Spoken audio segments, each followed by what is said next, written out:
يرثني ويرث من آل يعقوب.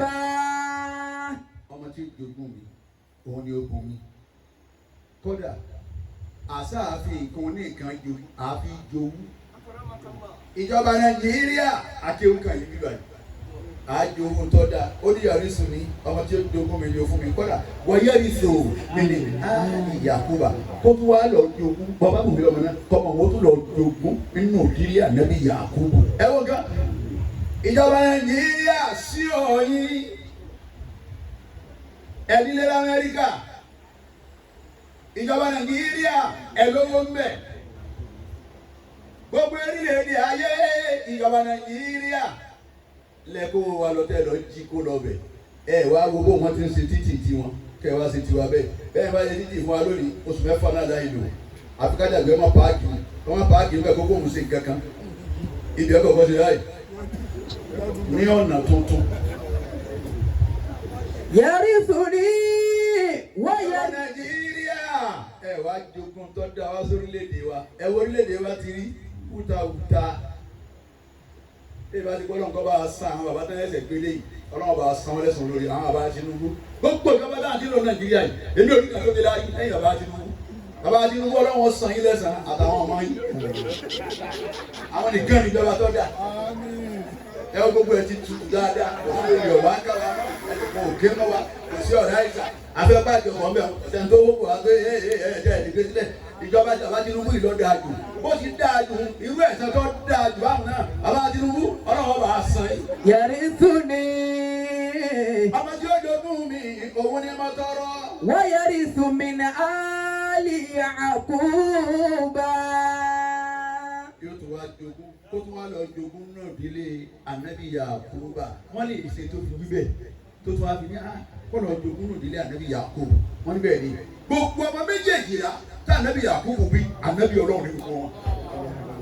ẹ wo gan kí ló tún wá wí. واجعل ربي رضيا. ẹ̀yin àbá ẹ̀sìn dákẹ́ واجعل ربي رضيا.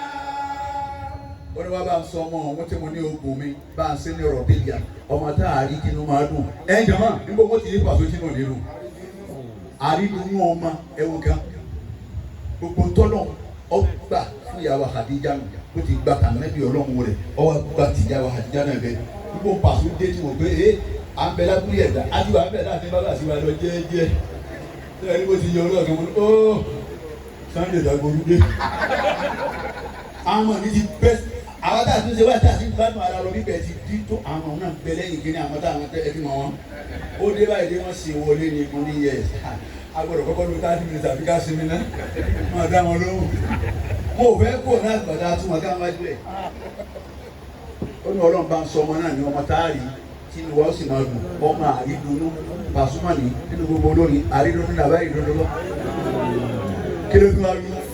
يا زكريا. ẹ̀yin tẹ́ ẹjọ́ kò torí káàdì balẹ̀ sí àdúrà gbogbo ẹ̀dá lọ́wọ́ àmàlẹ́kà ní yá Zakariya. يا زكريا. ìwọ Zakariya. إنا نبشرك بغلام اسمه يحيى. sọ̀bọ̀rọ̀ ọmọ náà ọ̀dà àdùn ọ̀nù pẹ̀lú ọmọ kan ẹ̀rí àdùn ọ̀nù pẹ̀lú ọmọ kan ọmọ náà ismuhu Yahya Yahya wọ́n lè ṣe tọ́lọ̀ fi sọ ànábì Yahya ní Yahya ọlọ́tún wa ní lam naj'al lahu min qablu samiyya. ولم نجعل له من قبل سميا. ẹ wo abúlé yìí o bàbá ń ké kúrò àyípadà wa ẹ ní pínwó.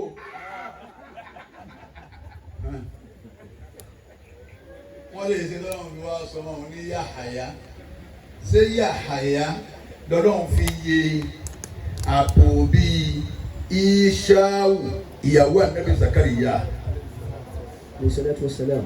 Yahaya la fi yé àpò bíi ẹ̀ kò lóyún rí àwa ni ìwọ wúbu rẹ̀ ìwọ náà gbọ́mọ ìwọ náà gbé ọmọ àwa kì í àyà bọ̀.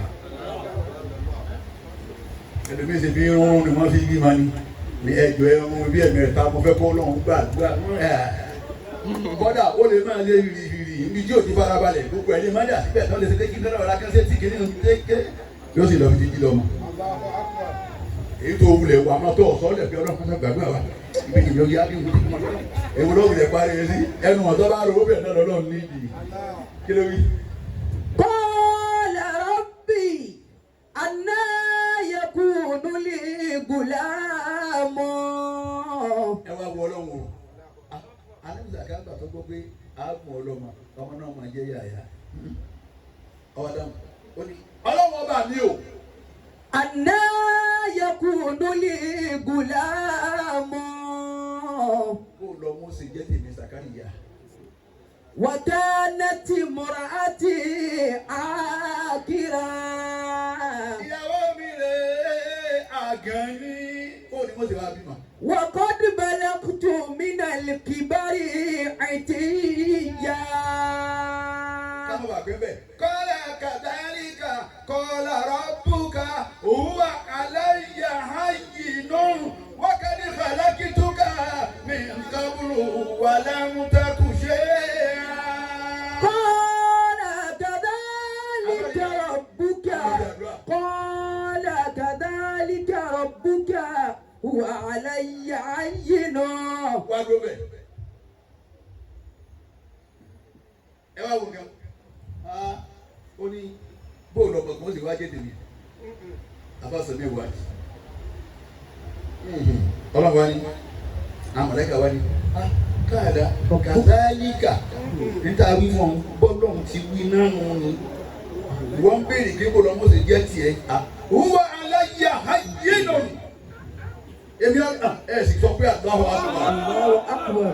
huwa alayya hayyinun. huwa nítorí wọn wí fún ọ ni pé wọ́n fún ọlọ́mọ ni. hayyinun ọlọ́run lọ́dọ̀ ọlọ́run púpọ̀ wọ́n ní rọrùn bóyá ayé bẹ́ẹ̀ á dáa rúdà ilé ka kúkú àtàlìkì máa agbára tá a bí tí ó àdúró báyìí tí ò ní lọ́rẹ̀ mọ́ èyí ọlọ́run mú ní lọ́dọ̀. Qala kadhalika rabbuka. Qala kadhalika rabbuka. farabalẹ̀ ó ti fẹ́ dà fún ọ lọ́wọ́. qala kadhalika qala rabbuka huwa alayya hayyinun wa qad khalaqtuka min qablu wa lam taku shay'an ẹ̀yin ọ̀hán kúrò àrùn owó rẹ̀ wá ní. Qala kadhalika qala rabbuka huwa alayya hayyinun. farabalẹ̀ ó ti kéde fún farabalẹ̀ má rush. ọ̀ya. Qala kadhalika qala rabbuka huwa alayya hayyinun. ọ̀ya yìí ọ̀rọ̀ òfin mi ọlọ́run kó o bí ma nísìnyí ayé nù ọ̀rọ̀ òfin mi gan wọn á ní kí ló dé oníbi àná àrùn ilé ìka kó gbọ́ àtàlùjì náà ẹ̀rí kó gbọ́.